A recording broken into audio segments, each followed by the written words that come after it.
പ്രിയപ്പെട്ട എല്ലാവർക്കും പുഴമീനിൻ്റെ മറ്റൊരു എപ്പിസോഡിലേക്ക് സ്വാഗതം. ഇന്നത്തെ പുഴമീനിൽ ഞാൻ കയനാട് എന്ന ഗ്രാമത്തിലുള്ള അതിമനോഹരമായ നെൽപ്പാടങ്ങളാണ് നിങ്ങളെ കാണിക്കുന്നത്. വളരെ അപൂർവമായി മാത്രം നെൽകൃഷി നടക്കുന്ന ഒരു പ്രദേശം. ചുറ്റുമുള്ള പല സ്ഥലങ്ങളും നികത്തപ്പെട്ട് കഴിഞ്ഞു, കെട്ടിടങ്ങൾ വന്നു കഴിഞ്ഞുവെങ്കിലും ഇപ്പോഴും നെൽകൃഷി ഒരു ആവേശമായി കൊണ്ടു നടക്കുന്ന കുറച്ച് ആളുകൾ ഈ പ്രദേശത്തുണ്ട്. അതിനാൽ മാത്രം നമുക്ക് ഈ കാഴ്ചകളൊക്കെ കാണാൻ പറ്റുന്നത്. ഇവിടെ ഇപ്പോൾ ഞാറ് നടുവാനുള്ള ഒരുക്കങ്ങളിലാണ് കൃഷിക്കാർ.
എത്ര വയസ്സുണ്ട്?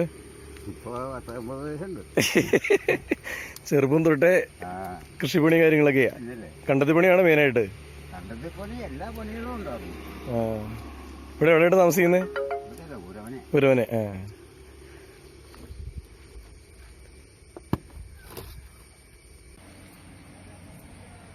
പാടത്ത് വരമ്പ് വെച്ചുകൊണ്ടിരിക്കുന്നത് നമ്മുടെ ഈ പ്രദേശത്തെ മുൻകാലത്തൊരു പ്രധാന അധ്യാപകനാണ്. ഞങ്ങളുടെ എല്ലാം പ്രിയപ്പെട്ട ഭാസ്കര മാഷാണ്. മാഷിൻ്റേതാണ് ഈ കണ്ടങ്ങളിൽ ചിലതൊക്കെ. മാഷ് വലിയ പരിസ്ഥിതി പ്രവർത്തകനും ഈ പ്രദേശത്തെ ഒരു സാംസ്കാരിക പ്രവർത്തകനൊക്കെയാണ്. അദ്ദേഹത്തിൻ്റെ വലിയ താല്പര്യത്തിലാണ് വാസ്തവത്തിൽ ഈ നെൽകൃഷിയെല്ലാം ഇപ്പോഴും ഇവിടെ നടക്കുന്നത്. ഇതിൻ്റെ കാർഷിക യൂണിറ്റിൻ്റെയൊക്കെ ഒരു നേതാവ് കൂടിയാണ് അദ്ദേഹം.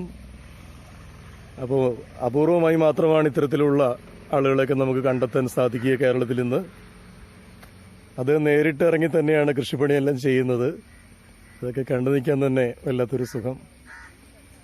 ഇപ്പോൾ കയനാട് പോലെയുള്ള വളരെ അപൂർവം സ്ഥലങ്ങളിൽ മാത്രമാണ് ഇന്ന് നെൽകൃഷിയൊക്കെ നടക്കുന്നത് എന്ന് പറയാം. പല കൃഷിയിടങ്ങളും മണ്ണിട്ട് നികത്തിയും കെട്ടിടങ്ങൾ പണിതുമെല്ലാം നമ്മൾ നശിപ്പിച്ചു കഴിഞ്ഞ ഒരു സമയത്ത് വളരെ അപൂർവമായിട്ട് തന്നെ കൃഷിയെ സ്നേഹിക്കുന്ന, മണ്ണിനെ സ്നേഹിക്കുന്ന ഇങ്ങനെ കുറച്ച് ആളുകളെ കാണാൻ സാധിക്കുന്നു. ഭയങ്കരമായിട്ട് കയറി പിന്നെ നോക്കണ്ടെന്ന് വെച്ചു. ലിക്വൽ റോഡിന് മുകളിൽ കയറിയോ?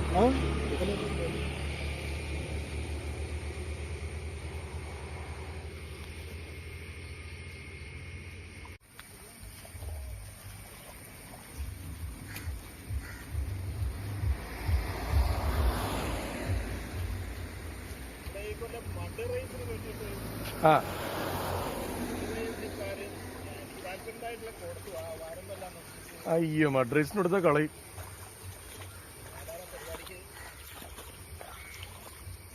പാടന്ന് സത്യം. എന്ത് കാര്യത്തിനാ?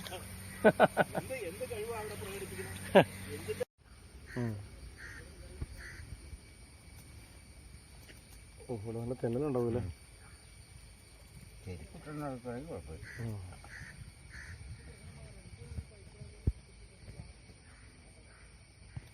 ഈ മുറുക്കാൻ വീട്ടിലൊരു മുറുക്കാൻ ചെല്ലാൻ പോലത്തെ പാത്രമില്ലേ? കൊണ്ടുനടക്കുമ്പോൾ ഇത് കൊണ്ടു നടക്കും അല്ലേ? പുള്ളിക്കാരി ഇല്ലേ? വൈഫ് ഉണ്ടോ? ഭാര്യ?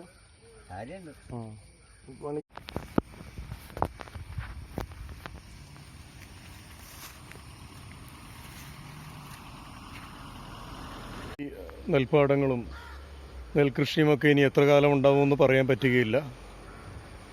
കാരണം ഇത് എപ്പോൾ വേണമെങ്കിലും നികത്തപ്പെടാം. നമ്മുടെ പ്രകൃതിയെയും പരിസ്ഥിതിയെയും സംരക്ഷിക്കുക എന്നത് ഒരിക്കലും നമ്മുടെ ഒരു ലക്ഷ്യമല്ലാത്ത, കർത്തവ്യമല്ലാത്ത ഒരവസ്ഥയിലേക്ക് കാര്യങ്ങൾ പോയിക്കൊണ്ടിരിക്കുകയാണ്. ഇവിടെ ഈ പാടത്തിന് അരികിൽ കാണുന്ന വലിയൊരു കുന്നുണ്ട്, വലിയൊരു മലയുണ്ട്. ആ മലയിലൊക്കെ ഇപ്പോൾ പാറ ഖനനം തുടങ്ങിയിട്ടുണ്ടെന്നാണ് പറയുന്നത്. അപ്പോൾ അധികം വൈകാതെ പാറ ഖനനം തുടങ്ങിക്കഴിഞ്ഞാൽ തീർച്ചയായിട്ടും അധികം വൈകാതെ ഈ പ്രദേശത്തിൻ്റെയൊക്കെ ഒരു പ്രകൃതി തന്നെ മാറാൻ സാധ്യതയുണ്ട്. ഇതിൻ്റെ ജിയോഗ്രഫിക്കലായ ഒരു സെറ്റപ്പ് തന്നെ മാറാം. അതിൻ്റെ ഫലമായിട്ട് എന്തൊക്കെ സംഭവിക്കുമെന്ന് പറയാൻ പറ്റുകയില്ല. നമ്മുടെ കൃഷിയും കാര്യങ്ങളെല്ലാം നിലച്ചു പോകാനുള്ള സാധ്യതയാണ്. ഇതൊക്കെ സംരക്ഷിക്കുവാൻ വേണ്ടിയിട്ട് ഭാസ്കരൻ മാഷിനെ പോലെ കുറച്ച് ആളുകൾ മാത്രം ഉണ്ട്. അവരോടൊപ്പം കൂടാൻ നമുക്ക് അതേ ചെയ്യാൻ പറ്റുകയുള്ളൂ. നന്ദി.